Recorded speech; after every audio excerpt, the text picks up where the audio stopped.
Jupiter Ascending is out next week, finally. And since the trailers are basically saying, hey, remember how much you liked The Matrix? The first one? Well, this is like the Space Matrix. It's the Spacetrix. It has leather coats and guns and even an unwitting chosen one, and she's a lady this time. Suffice to say, Jupiter Ascending did indeed remind us how much we like The Matrix, which is reason enough to bring you 7 things you didn't know about The Matrix. Probably. There is a ton of action in The Matrix, and it required lots of special effects and stunt professionals to make it all happen. But you probably didn't know that for this stunt, Keanu Reeves did it all himself for real. Whoa. That is Keanu Reeves, no stunt double, 34 floors up. And he had to do it all while holding his cell phone, which somehow makes it seem even more stressful. I feel like I'd want both of my hands while trying not to fall to my death. Climbing out of windows and skyscrapers gives you a pretty good sense of how committed Keanu Reeves was to the project. But he wasn't the Wachowskis or Warner Brothers' first choice.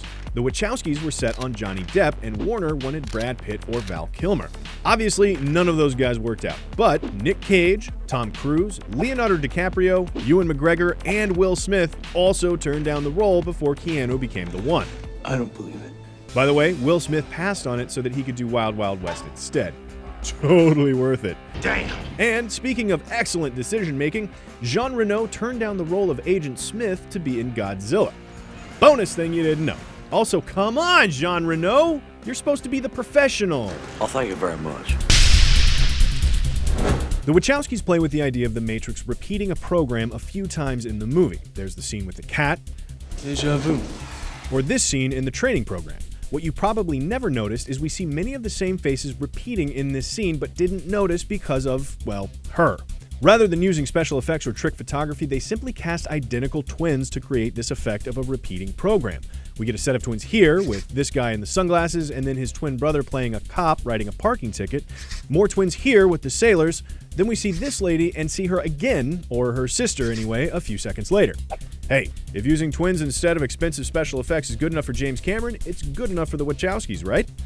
If you don't know what I mean by that, it means you're not watching this show enough and didn't see our episode on the Terminator. This is really embarrassing for you, so let's just move on to our next thing, okay? Let's talk about this scene where Neo goes to meet Trinity. More specifically, let's talk about where they are. They shot this in a real S&M club in Sydney, Australia. See, they shot the whole film down under, so when they needed a club for this scene, they went with the Hellfire Club in Sydney.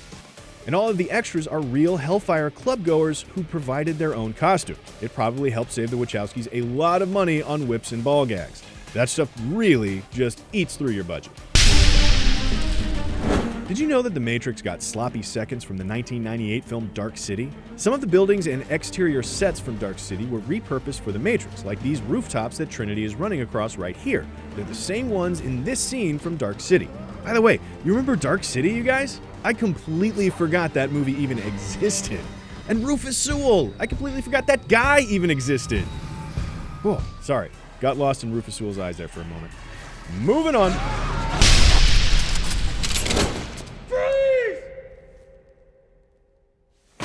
Here's the thing about the lobby shootout, easily a Matrix fan favorite. Even though it's less than 3 minutes long, it took 10 days to shoot this sequence. This is largely because nearly all of the special effects are practical. The only digital effect was getting rid of the wires on shots where they did crazy crap like this. And on this part, where Trinity does this cartwheel thing off the wall, Carrie and Moss managed to nail that in one take. Wires aside, that's pretty impressive.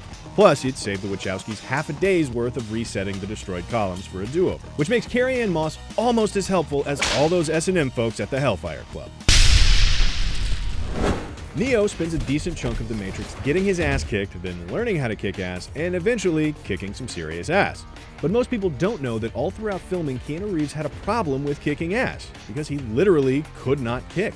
See, shortly before starting training for the film, Reeves had spine surgery. He had to wear a neck brace all throughout training, and they had to adjust his fight choreography because Reeves was unable to kick worth a damn for 2 months. That's why Neo doesn't kick all that much in the completed film. Kinda doesn't matter though when you can limbo like nobody's business, or stop bullets midair, or, fly. Alright guys, those are your 7 things. We've got more where that came from, so if you're down for a part 2, we'll put it in the hopper right behind Die Hard Part 2, The Big Lebowski Part 2, oh, and of course, Choochie Palooza. Thanks for watching, and be sure to check out Cinefix.com and subscribe for more true-ish things about movies, and sometimes whips and ball gags and my own personal proclivities right here on Things You Didn't Know.